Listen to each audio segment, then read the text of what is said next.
So, there we are. Welcome everyone to the October 2020 edition of GlobalXRTalks. I'm Saskia Groenewegen and Alexander Meijers and we will be your hosts tonight, together with Sjoukje Zaal, who is behind the scenes in Altspace VR. Tonight we have once again two fantastic talks. I'm very excited. And with us is our first speaker, Peeters. And Wart is joining us from Belgium tonight. Hey. Yes. He is the managing partner at Lifelike, and he has been developing mixed reality solutions for things like HoloLens and Magic Leap since already 2016. And tonight he's going to give a talk on XR in healthcare. So welcome, Wart. How are you doing? Thank you. I'm doing good. How are you doing? Great. Good, thanks. We're looking forward to your talk very much. So, like just now we were talking that you did a project with Lego and AR. Do you want to talk about that a little bit, maybe? Yeah, so something we recently tested is that you can actually make your Lego at home, like the Technic truck. You can actually quite easily turn them into object trackers, because there's a program, it's called Bricklink Studio, and there you can download the 3D model of your Lego like truck or house, for example. And then you can upload the 3D model in the Vivoria Object Tracker Studio and build an app. And then you can track any Lego piece and you can add like augmented reality objects to it. So cool. Oh, that's super convenient if you already have the 3D models. Yeah. Cool. Nice. Nice. So, shall we just get started? Yeah. Can you share your screen, Wart? Yes. So I'll just share the entire window. All right, can you guys see my slide? Yeah, perfect. Yes, yes. Okay, so as Saskia said before, I'm going to talk about healthcare and augmented reality in healthcare. And it's a pretty big topic. I mean, it's been discussed quite a lot in the world of augmented reality that healthcare is a really big sector where you can do a lot of amazing things. But we have actually been doing it for about 4 to 5 years already. And I found some of our use cases. I made 6 use cases that we have done with HoloLens in healthcare. And I have also 3 use cases which we're currently working on. So I'm really excited to show you some real projects in healthcare. So first I'll show you our 6 cases, and then I'm going to talk a bit about the technical challenges on working on AR, which is such a very new technology, but also working on healthcare, which is also a really complex sector to work in. And then I'll shortly talk about some things that I think will be coming in the future for AR and for the sector. All right, 6 cases. So the first one that we did was for Janssens pharmaceutical company. So what we made was a sort of a sales experience for medicine, where we had a shared hologram. It was of the intestines, and you could actually look with different HoloLenses. You could look at the hologram, and it will show you actually a 3D animation of what the medicine, what's going to do, where is it going to help you in a way. And then for Mighty, we created what we call the silent operating room, where we want to take away all the displays that are inside an operating room, which can be quite a lot and can be problematic to navigate around. And we want to put them all into the HoloLens, so that the room is actually not so filled up with stuff, and that we can also show only the really important data right in the field of view of the surgeon. For AZ Groenie in Kortrijk, it's a hospital in Belgium. We've created an application where we show actually how in 3D how interventions, what will happen to the patients. And that way we can really educate patients about, you know, what the operation is about and what is going to happen to them. And it gives you less anxiety to know exactly what's going to happen. So, and this one is actually a little video for us and Monica, where we made an application where we can import 3D data from MRI and CT scans actually into the HoloLens, and then we could position them on top of the patient. So I have a video here, and as you can see, it says automatic positioning, but it's actually not fully automatic because you would still need to use your hands to actually place it. But in this short video here, you'll see the placement. It's tough to record a good video with a HoloLens on your head inside an operating room when there's a patient there. So as you can see, but here in the beginning, we have the actual 3D model that came out of the scanner in the operating room. Then for the next one, what we also made was a CPR trainer application where we connected the HoloLens to a CPR doll, and you would actually get instructions on how to perform CPR. And then the last one that we did was product visualization for a new medical device to visualize a prototype, to be able to show it before it was created. All right, so all those cases, as you noticed, are really different. Some of them are about sales, others are about really navigation, operation, patient education, also student training with the CPR, for example. So healthcare is a really big market, and there's actually a lot of possibilities for AR. But there are actually two main big cases that we're focusing on, and these are two ongoing cases that we're doing. I'm going to talk a little bit about them. So this one is a little prototype that we did for physiotherapy. So what we're using the Azure Kinect sensor to scan a person and then visualize all the movement data. And why we do this is because when you have an injury, a muscle injury or something like that, the kinesist, they will try to have you move in certain ways to detect where the injury is and how bad it is.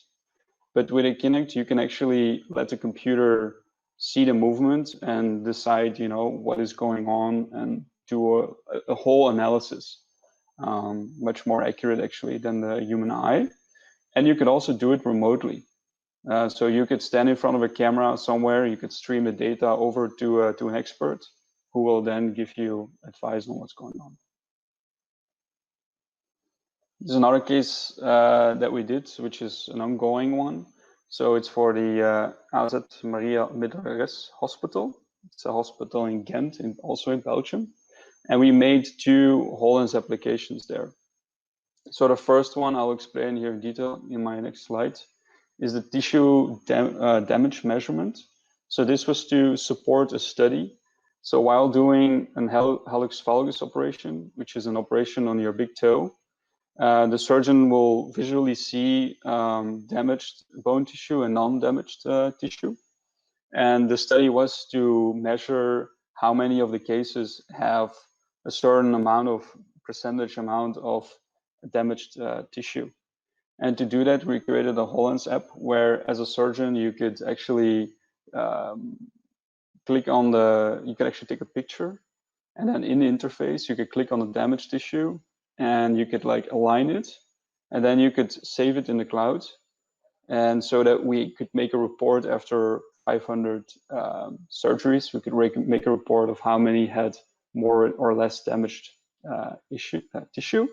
And also with using those images, we will build an AI model to automatically detect the damaged and non-damaged tissue for further learning. For the same hospital, we also created a patient education application. So it's the same concept than the one in Azure Kinect. And we have a little video here. I'll show it to you. So this is actually a small part of the whole procedure in 3D. It's using a spectator view on HoloLens. And as you can see, it's fully animated.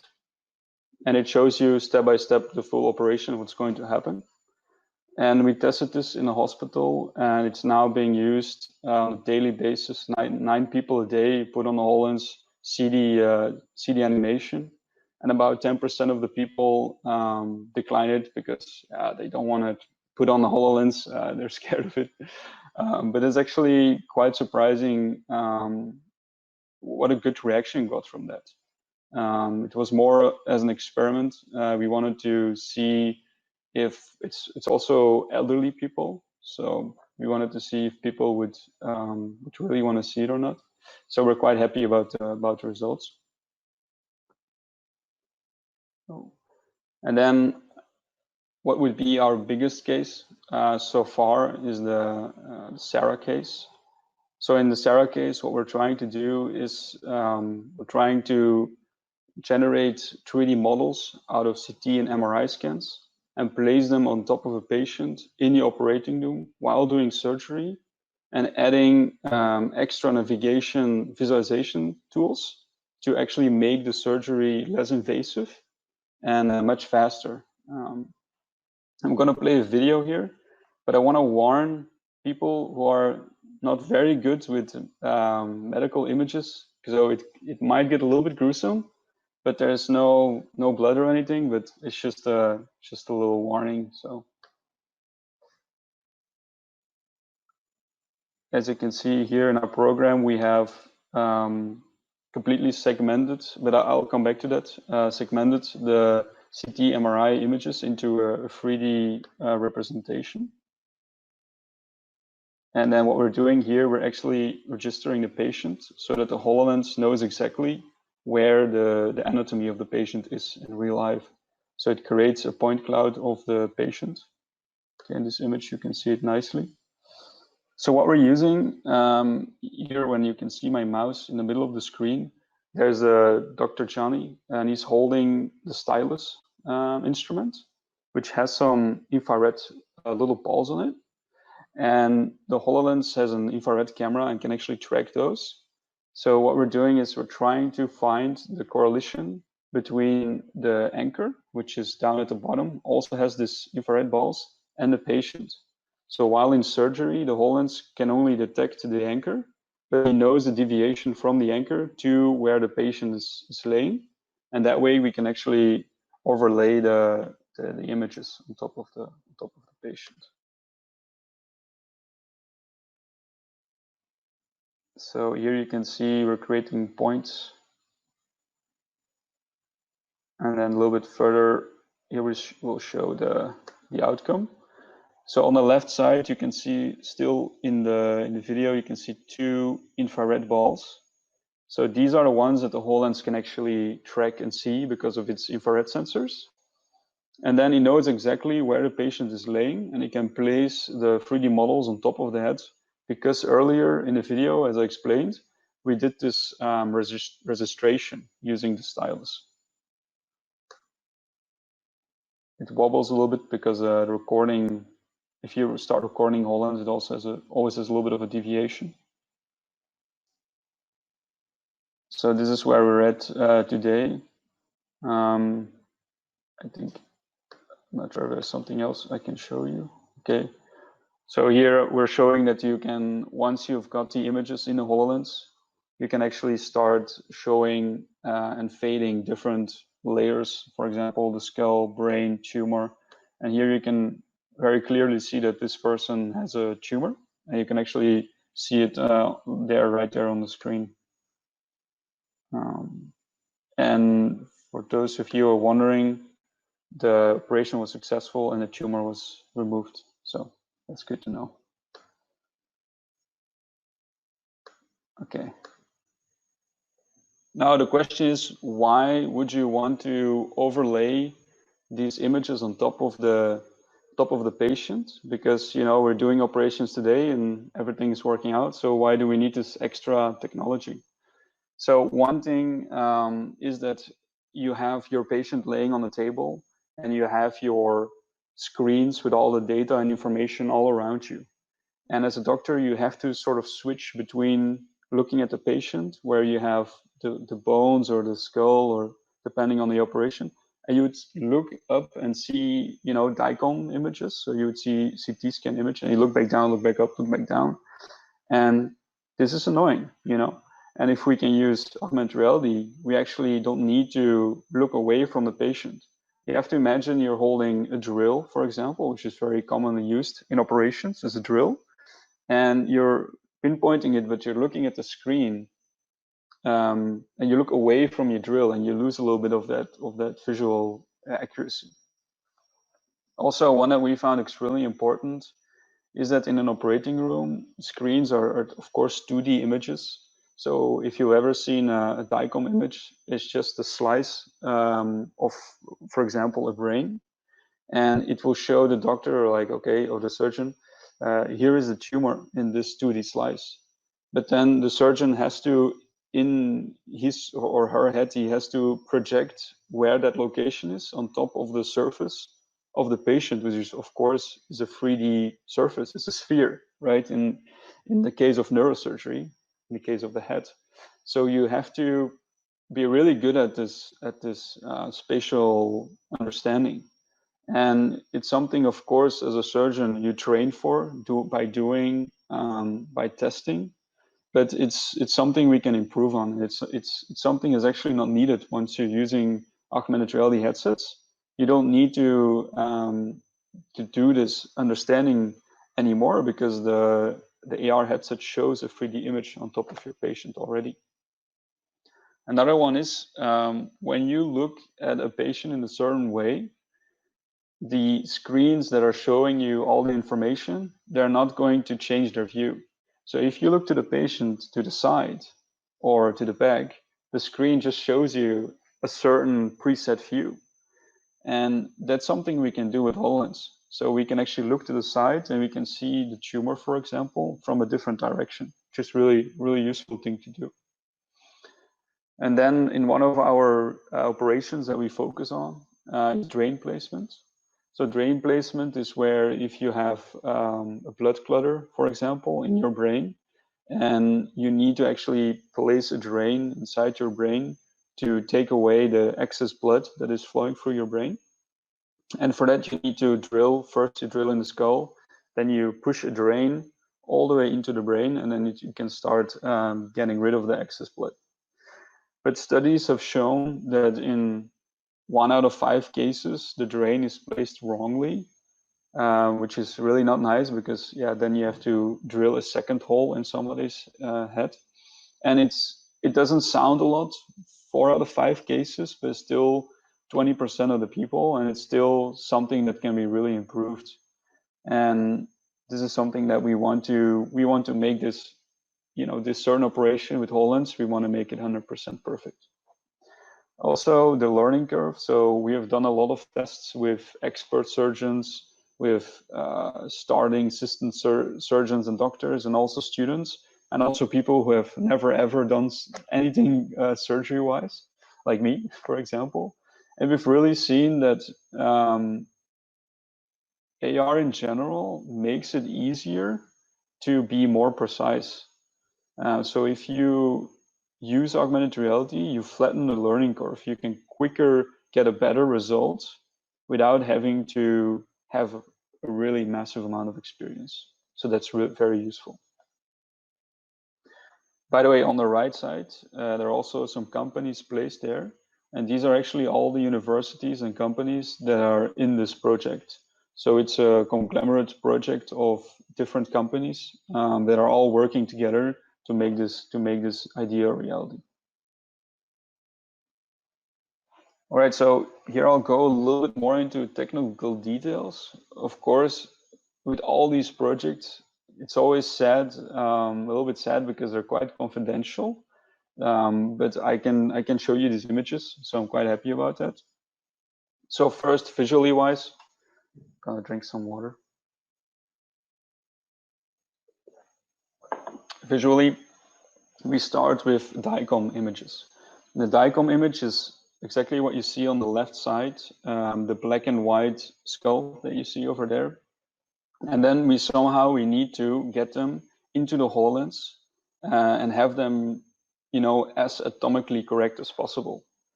So what we do is we work together with Materialize, also a Belgian company, to segment those images and turn them into 3D models, and then subsample them because they're way too heavy. So the HoloLens needs to be able to render them, and then put them inside the HoloLens so the HoloLens can actually render the output in 3D. And the key here is to make sure that we keep enough detail for the image to be correct. So a brain is like, if it comes out of the DICOM image, is very, very detailed, but the HoloLens cannot render it. So we need to make sure that we subsample it so we can render it, but we need to make sure it doesn't just become like a big ball, because then it's not useful anymore. And then the second big challenge here, technically, that we're solving actually, is the tracking. So we need to be able to place those images perfectly on top of the patient with as much accuracy as possible in order to guide the doctor. So if we tell the surgeon, you need to drill right here at this point, it needs to be the perfect point, right? So we started off trying out a spatial mapping that it built in with the HoloLens, and we figured that it was not accurate enough. So the next step was we tried image tracking. So we tried using QR codes, all types of different libraries for tracking, which we found was also not accurate enough. And then finally today, what we're using is actually built by the VUB University in Brussels, by their ETRO department. This is really complex infrared tracking. So we're tracking inside out. We don't use any external cameras, just the HoloLens cameras, and we can actually track these little spheres that I talked about earlier as well. And you can see them on the right picture. You have this anchor there with the 4 little balls. Those are infrared spheres. And also on the right picture, you can see on top of the stylus, in this case, it's a drain, sorry. You can also see these 4 little balls, and those for tracking. And the middle image is actually an infrared image straight from the HoloLens research mode, where you can see that he has found the accurate location of these balls and also the direction and rotation of them. So this is all custom built by the VUB, part of our group or companies that are working on this solution. So I talked a little bit about technical challenges. So the tracking is definitely one of the big challenges to overcome. Because, yeah, of course, if your tracking is not accurate enough, we cannot use it today. Also, keeping the models anatomically correct so that the HoloLens can render them, but they still look like an actual brain and not just a mush or like a sponge. And also the limitation in the HoloLens display, we have found that we could place points exactly millimeter precise, but the actual projectors of the HoloLens display were not doing a really good job at placing them, projecting them millimeter precise. So we've gone to the max of what HoloLens can do projection-wise. And we've also really researched and tested different colors, different shapes, and because the display of the HoloLens, for some reason, doesn't like certain colors, it doesn't like certain shapes. So we had to find what is perfect and what is the most accurate thing we can show. Also, in general, UI and UX challenges, creating an interface that is so easy to follow, especially in such an environment where every millimeter counts, every rotation counts.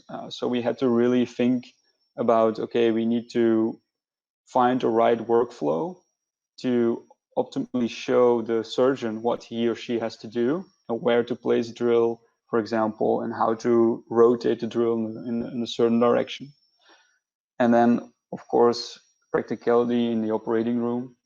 okay, you have a HoloLens, but needs to, you cannot sterilize a HoloLens, so you need somebody else putting a HoloLens on somebody else's, on the surgeon's head, for example. So it's the whole thing that comes with it that creates a very practical challenge. You have to make sure the battery life is high enough, because otherwise you just lose battery life in the middle of operation. You're like, oh, good, I cannot see anything anymore. So yeah, still some things to overcome, but a lot of things that we have now worked on in Sarah for about 2 years, and we're very close to a really nice product. And then in the near future, I believe that today we're using HoloLens. It's a commercial headset from Microsoft, but in the near future we will start building our custom hardware to do XR in medical, just built for the exact use cases that we're aiming for. Telepresence is also, I think, something will soon be there, where you can actually assist doctors or surgeons doing while doing operating, with like being in there as a digital avatar, like the people in Outspace right now, for example. And also live streaming of data, because what we're doing today is we are using pre-operative blend data. So that means all our models and all our 3D models and navigation is built before surgery and loaded in HoloLens. And while you do surgery, you see those blends. But it could be that there's a brain shift, for example, or in certain operations, you need to move a leg or an arm and stuff like that. So live streaming would be where you could update your models based upon what's going on in the operating room. And then the silent operating room, where you can actually replace most of the screens and a lot of the technology around tracking. A lot of the external sensors, for example, you can actually replace them just with a HoloLens, with using the inside-out tracking of the HoloLens. So you don't need to have external trackers anymore in the operating room. So that was my presentation. I hope it was interesting for everybody. And if there are questions, I will be happy to answer them. And yeah, that's it. Hi there. That was really interesting. Thanks. Thank you so much. No problem. Should I stop sharing my screen? You can, but we already removed the screen, so don't worry. Oh, okay. Okay. We had a question, or actually a remark. Joost thought that it was only using 2 infrared fixed points, but somebody else mentioned, Tom mentioned that it's actually 4 infrared points, which is more logical, of course.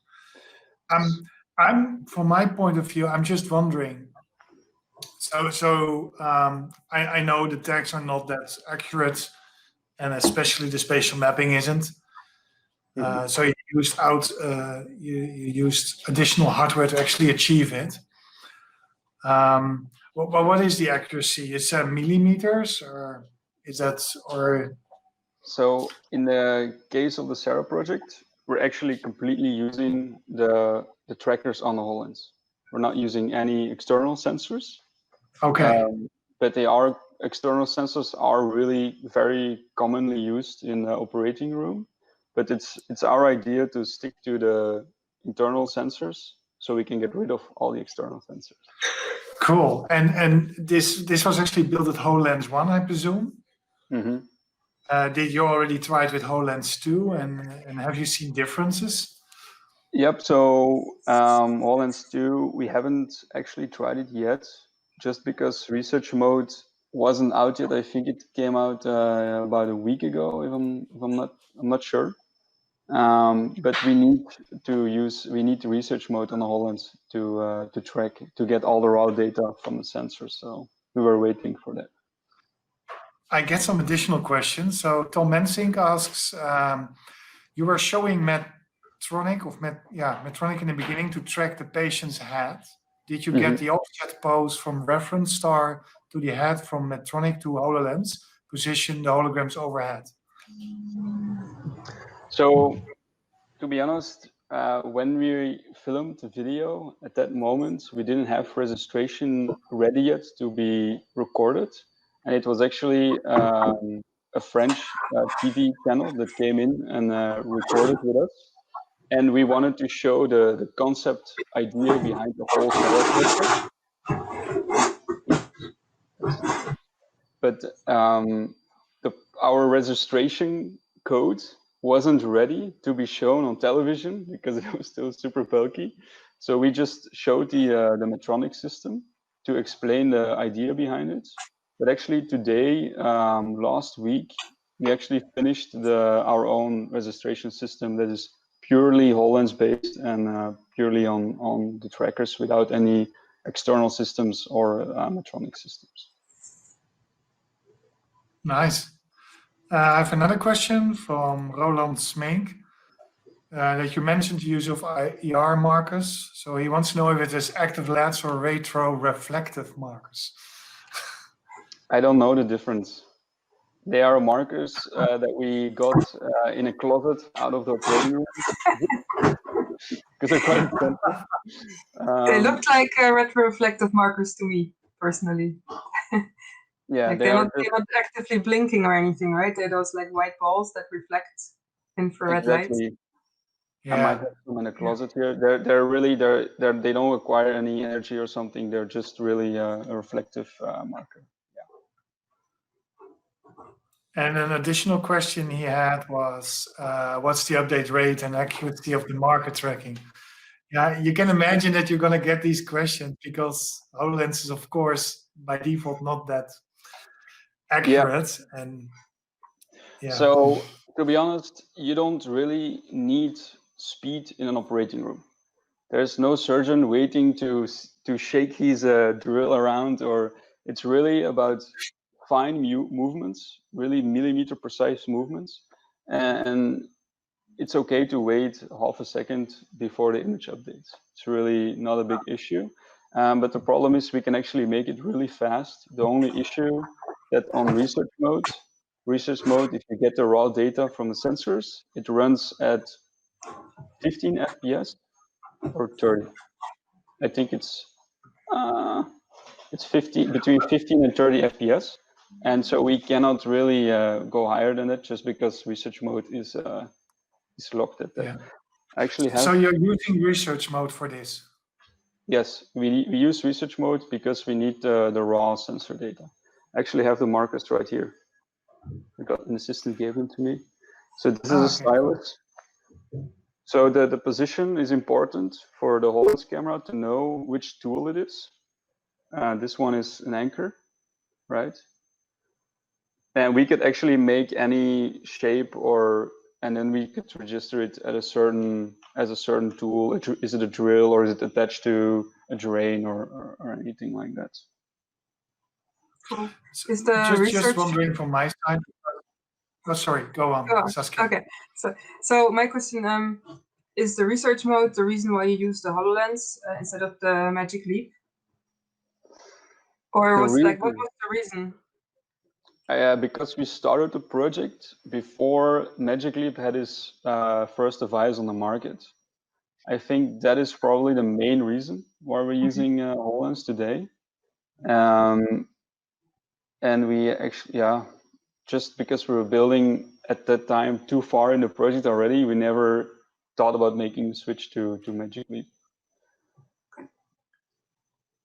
I'm just wondering because you're using the research mode. So research mode is not allowed when you want to deploy it to a store as an app. Yeah. But in your case, it doesn't matter because you make it specifically for a client. So if for some point you want to make this as a product which you're going to sell, you have to think about these things, of course, because then research mode becomes a little bit tricky. Yeah. And the question is, of course, is research mode working in the same way in HoloLens 2 as it did on HoloLens 1, of course? Yeah. Because it's still experimental. We looked into research mode for HoloLens 2, and we were really happy with what we saw because it actually has a lot more features than research mode for HoloLens 1. So we're actually really excited to port everything to HoloLens 2, but we're not there yet. It actually, our company has HoloLens 2s, but the hospital are still waiting for HoloLens 2s. So yeah, we hope to get anytime soon. This is a big issue in Europe at the moment. I know. Yep. But to come back on your other question, which was for putting it on the store.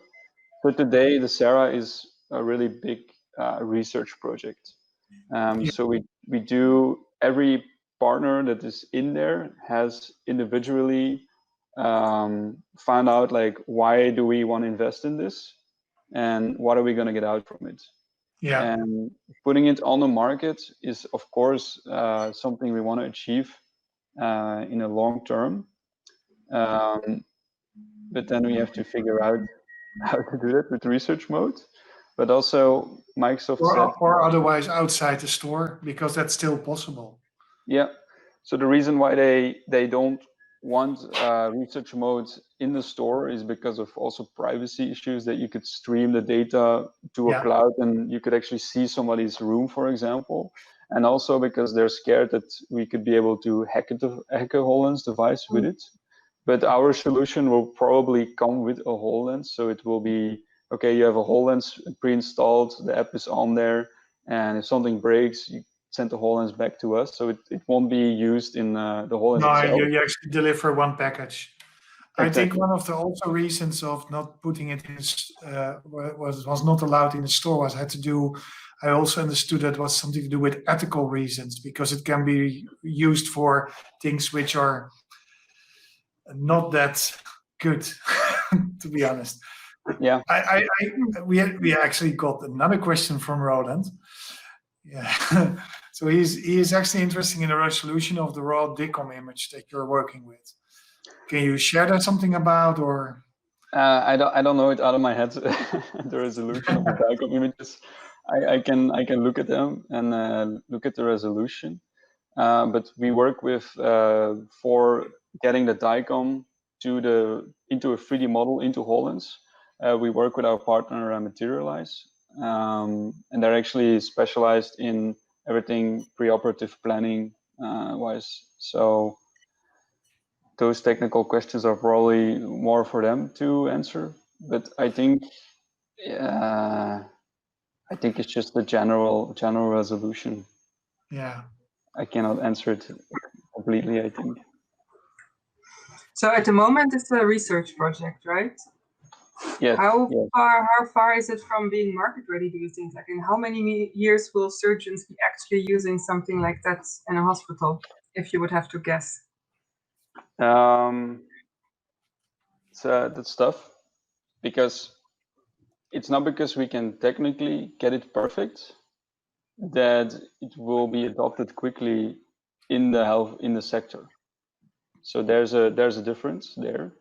But to be honest, today we are actually more concerned about technical difficulties, because when we show our project on conferences, on webinars, everywhere to medical experts, they're usually quite positive about it, because it brings really a lot of potential. So it's going to be a little bit of a combination of getting all the technical challenges solved, and also the adoption rate in the market. And it's really hard to put a idea on it. But I would probably, so at the end of this year, we will already do 2 real operations completely with our system in HoloLens in Belgium. Because we don't have medical approval yet, but we do have approval from the ethical committee in Belgium. So if all parties agree, we're allowed to do it. But for actually a full market adoption, I would probably say 1 to 2 years. Yeah. That's pretty fast, I would say. Yeah. Cool. Yes. Yeah, especially if you started 2 years ago doing this. So not a bad job. Good. And I find it really interesting, because a few people know that from me. I never saw the advantage of using this within health, specifically if you do it for surgery and stuff. And I'm happily to see that you're proving me wrong by showing it can be done. Maybe not in the most convenient way, but it doesn't matter. It's actually it is possible, and that's good. But before I started on Sarah, I actually had very limited knowledge myself of medical markets because I'm just a Hololens developer, and a lot of people have this preconception that every surgery is perfect and nothing goes wrong, and we know everything about the human body and we know exactly what to do. That's actually not true. There's quite a lot of room for improvement still today in a lot of operations, and sometimes when I got an explanation about, okay, this is how we do operation, I sat there and I was like, really? This is how you do that? Like, for example, with the drain placement, so the one that I talked earlier also about, you have to find a spot on the patient's head where to drill a hole in the skull, and then you can place a drain in it. But finding that spot is usually just based on measurement with a tape. So they just take a tape and they just take from this point, they take 7 centimeters up and then 4 to the right. And then just by touching the head, they can feel the waves in your skull. And then they can find, okay, this is about the area where I should drill, not to touch really important parts of the brain where you could lose, So it's actually not that precise. I didn't know that. That's wow. And then you take a drill, you just put a drill on it and you just drill. That's a bit scary. Yeah.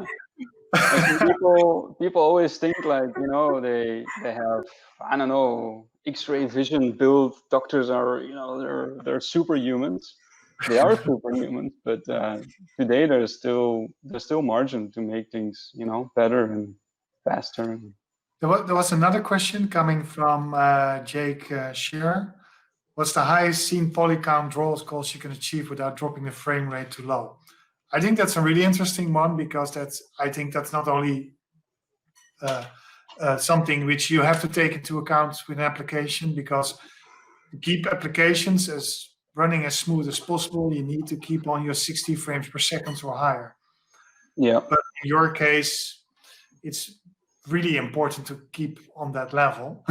Yeah, we need the 60 FPS. Yeah, so I know, for example, that you can achieve this by keeping your complete scene 300K or lower. But I'm just like Jake, curious what your max poly count was to do this. Okay, so max poly count, I cannot say exactly a poly count because actually draw calls are more important than poly count. Yeah. So you can achieve a really high poly count. If you have low draw calls, it will be fine, no Hololens. But you also have to think about all the other stuff that is running. So we're doing tracking in research mode. So every 15 frames, we're testing the depth map and we're looking for the infrared balls and we're trying to. So the Hololens is actually already very busy with a lot of other things. And if you just take a complete new scene and you drop a high poly model in it, I think you can go up to like 500,000, like 500K, to be honest with you. If you optimize it and you have one draw call, it will be fine. But in our case, we aim to be around max, like around 80K, 50 to 80K polygons. Yeah. Are you using like standard shaders, or do you also use your own shaders for optimization? We use the shaders from the Mixed Reality Toolkit because they're really awesome. Thanks to Cameron. But we have customized them a little bit here and there to fit our need. We have seen some issues where if you have a lot of transparent objects behind each other, because we have a lot of layers. We have the skull, scapula, we have skin, we have blood vessels, brain, tissue, And then if you put a lot of transparent shader behind each other, after a while, the HoloLens is like, no, I cannot do this. So we had to find ways to improve the shader a little bit on those areas. Also, a lot of times, for example, your stylus, we have a little drill tip here. We wanted to be on top of everything, so we made a always on top shader, something like that. So it depends. For little things, we customize it, but most of the shaders are really MRTK shaders, which work really well. I'm very happy about it because shaders is really hard. Yeah, I've tried it a few times, but it is one of the most challenging parts of Unity. It's challenging for sure. Yeah, let me put it that way. Yeah. I think we don't have any more questions. It was really good to have you on the GlobalXRTalks. I really like the subject, and it's really interesting to see that you're proving me wrong about healthcare. At some point. No, I think it's really great to see what you guys doing with this within the healthcare using actually HoloLens. Thank you. You're welcome. We're also actually very happy to work in this sector, just because the social aspect, of course, but it's also very interesting to bring people together from a HoloLens sort of Unity background with a surgeon that has been operating brains for 20 years, and to see them come together and make something and use skills of each part and be like, oh, but we can actually, if you could place that object that way, that would be really useful to us, and then you just learn from each other. It's really fun, actually. Do you see other good use cases in medical for the HoloLens, for example, apart from surgery? Yeah, so the first 6 cases that I shown were actually not surgery cases. So there's a lot about training, visualizing, doing simulations for nurses, for example, what to do, when to do what, how to react on things. You can all simulate it on HoloLens, but also to educate patients, which is really something people are not very known about, but it's actually quite an important topic as well. And educating students, of course. Yeah. Cool. Nice.